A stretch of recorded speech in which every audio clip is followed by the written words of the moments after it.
नमस्कार। ये video specifically उन कैंडिडेट्स के लिए है जो कि इस मंथ में केवीएस के टीजीटी और पीजीटी के इंटरव्यू को अटेंड करने जा रहे हैं, जिन्होंने एग्ज़ाम क्वालिफ़ाई कर लिया है। और ये उन पीआरटी के कैंडिडेट्स के लिए भी है जो रिज़ल्ट के लिए अवेट कर रहे हैं या जो एक्सपेक्ट कर रहे हैं इंटरव्यू को देने के लिए।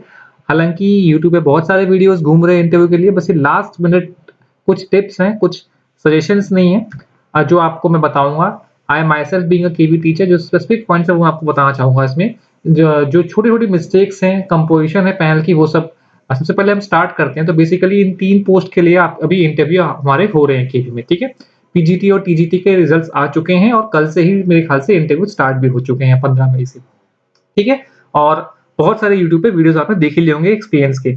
पीआरटी का रिजल्ट अभी अवेटेड है। अब बेसिकली जब भी जो भी आपको जगह मिली है, इंटरव्यू हो कहाँ रहे हैं, नॉर्मली केंद्रीय विद्यालय हैं, जो भी रीजनल ऑफिस हैं, लखनऊ हो गया, दिल्ली में आपका जेएनयू कैंपस हो गया, अलग-अलग जगह आपका हो रहा है, कोलकाता हो गया, इन सब जगह इंटरव्यूज़ कंडक्ट हुए हैं। तो ये सब क्या है? ये सब कैपिटल सिटीज़ हैं, जहाँ पर नॉर्मली रीजनल ऑफिस हैं, ठीक है? तो सबसे पहले जब आपको स्कूल में एंट्री मिलती है, पहले तो स्कूल के मेन गेट पे खड़े करने पर आपकी एंट्री मिलती है और एंट्री पे आपको एक वहीं पे बोर्ड लगा दिया जाता है मेन स्कूल के बाहर कि किस रोल नंबर से किस रोल नंबर तक का डीवी, डॉक्यूमेंट वेरिफिकेशन, किस रूम नंबर में हो रहा है या किस हॉल में हो रहा है, ठीक है? तो जब आप वहाँ पर एंट्री करोगे, तो उसके बाद आपको वहाँ बैठेंगे जब सब कैंडिडेट्स आ जाते हैं आफ्टर सम टाइम, मेरे ख्याल से जो भी टाइम दिया है 9 बजे, 10 बजे, वहाँ फिर आपका डीवी स्टार्ट होता है। डीवी करता कौन है? हू डज़ इट? तो केवी में आपने जेएसए सुने होंगे, जेएसए और एसएससी की टीम होती है। बेसिकली ये आप लोगों के फाइल्स चेक कर रहे होंगे, ठीक है? ये आपके जो मार्क्स हैं, ये सब चेक कर रहे होंगे और इनकी सुपरविज़न करने के लिए प्रिंसिपल्स अलॉट कर दिए जाते हैं। प्रिंसिपल्स जो आपके हैं, ये अलॉट कर दिए जाते हैं। ये उस स्कूल ज़रूरी नहीं है उस स्कूल का प्रिंसिपल हो, उसके बारे में आपको बताऊँगा मैं, ठीक है? क्योंकि उस रीजन में जितने भी केवी हैं, तो उनसे कुछ सिलेक्टेड प्रिंसिपल्स को की भी ड्यूटी लगाई गई है, कुछ को इंटरव्यू के लिए, कुछ का डीवी में लगाया गया है। तो वो इसका देखते हैं, मान लो क्या क्या करते हैं, मान लो कोई किसी भी एलिजिबिलिटी क्राइटेरिया पे कोई डाउट होता है, तो ये एसएससी, जेएसए इस प्रिंसिपल से पूछते हैं। ठीक है? अब पॉइंट को नोट डाउन करना, जो इम्पोर्टेंट पॉइंट है, आपको पता है होगा कि आपको डॉक्यूमेंट्स लेके जाने हैं, जो भी आपकी एजुकेशनल क्वालिफिकेशन के डॉक्यूमेंट है, ठीक है? अब उसमें क्या है, बायोडाटा पेज में 2 चीज़ों का ध्यान देना है कि बायोडाटा पेज में नाम तो आप भर देंगे, जो आपके एजुकेशन क्वालिफिकेशन का डाटा है, सीरियल नंबर लिखा होगा, जो आपका कोर्स है, किस साल में किया है, कितने मार्क्स हैं, सब्जेक्ट है, ये सब लिखना होगा। तो नॉर्मली सीटेट के जो मार्क्स हैं, वो परसेंटेज है, उसका आप दिखा दीजिएगा, ठीक है? क्योंकि 60% वाला जो होता है, वो देखने के लिए होता है एससी, एसटी, ओबीसी का। तो मान लो किसी के अगर 90 आउट ऑफ 150 आए हैं, तो वो तो आप लिखेंगे, ब्रैकेट में परसेंटेज भी ज़रूर मेंशन कर दीजिएगा इसकी निकाल के, ताकि वहाँ पे लास्ट टाइम पे डाउट, वहाँ पे दिक्कत ना आए, ताकि आपका डीवी सही से हो जाए। दूसरी बात स्पेसिफिकली टीजीटी पोस्ट के लिए, हालाँकि पीजीटी के लिए भी होता है ये, सब्जेक्ट कॉम्बिनेशन आपको पता होगा, टीजीटी की बहुत सारी पोस्ट में आपका सब्जेक्ट कॉम्बिनेशन होता है, ठीक है? सब्जेक्ट कॉम्बिनेशन वाली चीज़ होती है, ओके? Subject combination.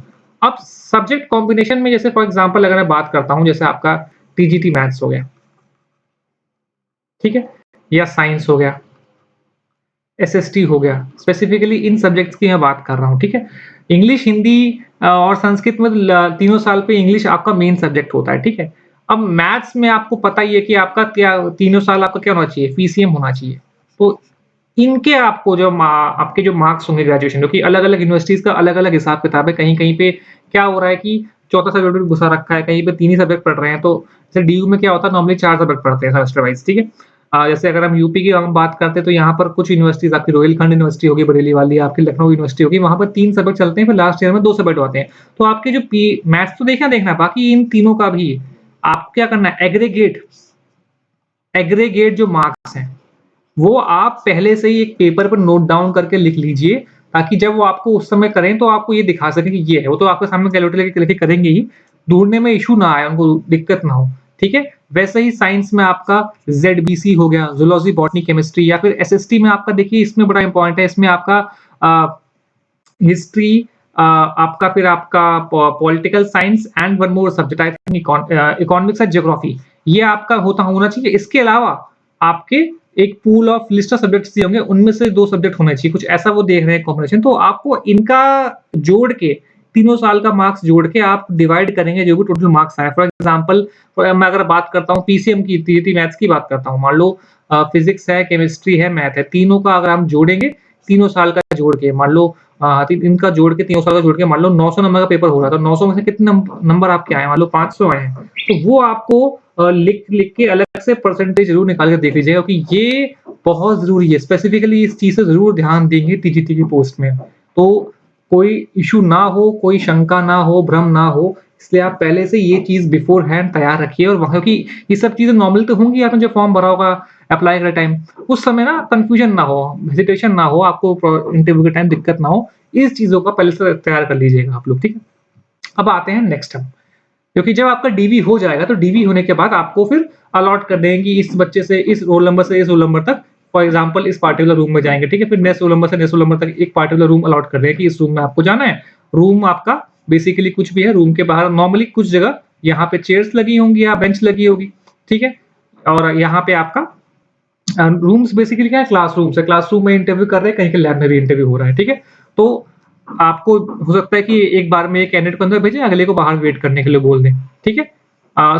डीवी वाले रूम के पास में ही होगा, ठीक है? जो जो भी आपका ये है इंटरव्यू है, ठीक है? और ये ज़रूरी भी नहीं है कि जितना लोगों का डीवी एक रूम में फॉर एग्जांपल हुआ, तो उन सबका इंटरव्यू भी एक ही हॉल में होगा।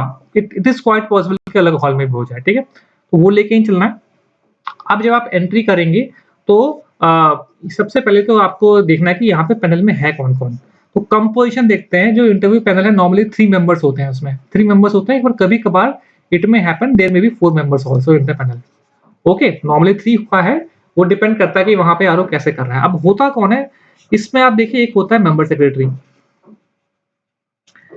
पैनल में, ठीक है? There is a member secretary.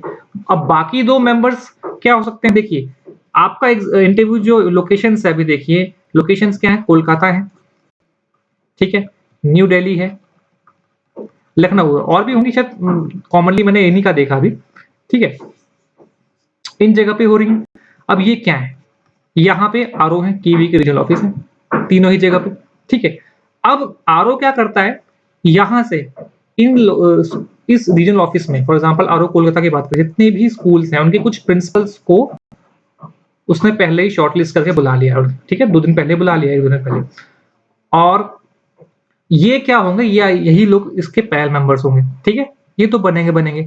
इसके अलावा और कौन होता है? इसके अलावा उस जगह पर, क्योंकि ये सब क्या है? कैपिटल सिटीज़ हैं और यहाँ पर यूनिवर्सिटीज़ हैं। यूनिवर्सिटीज़ और कॉलेजेस बड़े-बड़े हैं। तो सब्जेक्ट एक्सपर्ट के रूप में आपको उस वहाँ की लोकल यूनिवर्सिटी से अच्छे कैंडिडेट मिल जाएँगे। सब्जेक्ट एक्सपर्ट्स वहाँ के फॉर एग्जांपल डायरेक्ट यूनिवर्सिटी से ही आपके डिपार्टमेंट ऑफ एजुकेशन से कैंडिडेट मिल गए या सब्जेक्ट की हमने बुला लिया, ठीक है? वो इनमें से रहेंगे, ठीक है?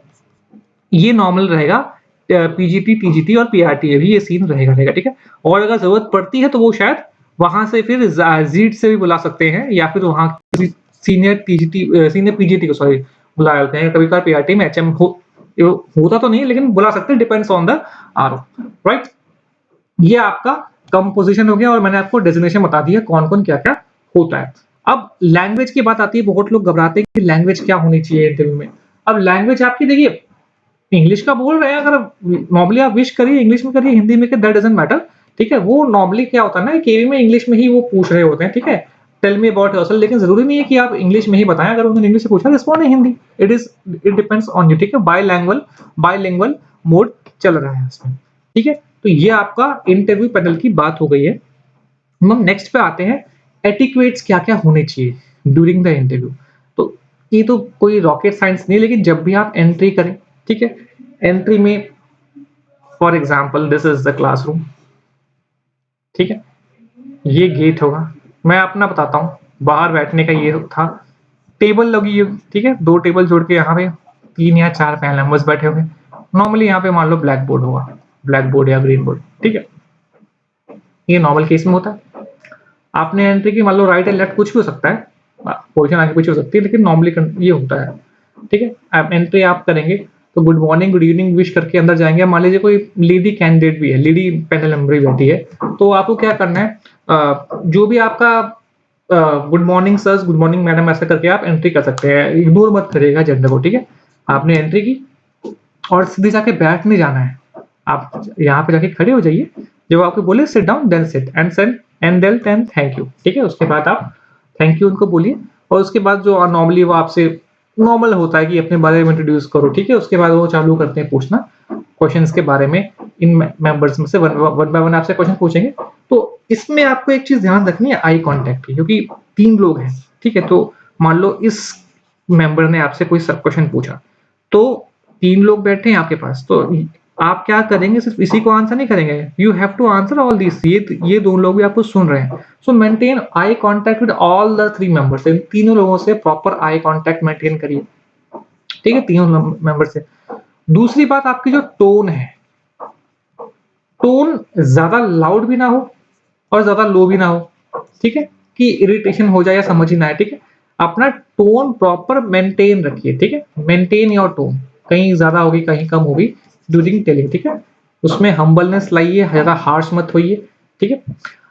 और स्पेसिफिकली ड्यूरिंग डेमो टीचिंग पे आप ना, जब आप पढ़ाएंगे तो क्योंकि आप डेमो टीचिंग करने जाएंगे तो थोड़ा दूर पीछे हट के जाएंगे, तो आपकी वॉइस आनी चाहिए, ठीक है? कि आप ये भी चेक करना कि इतने बच्चों में आपकी वॉइस आती है, तो voice should be very clear. इसकी आप प्रैक्टिस अच्छे से कर लें, ठीक है? और कोशिश करिए कुछ ठंडा वगैरह मत खाइए, इंटरव्यू से पहले ठंडा पानी ये सब मत पीजिए, गला वाला खाओ, कुछ प्रिकॉशंस मेंटेन कर लीजिए भाई, एक दिन की तो बात है, ठीक है? और नॉर्मली जब आप एंडिंग करेंगे, ठीक है?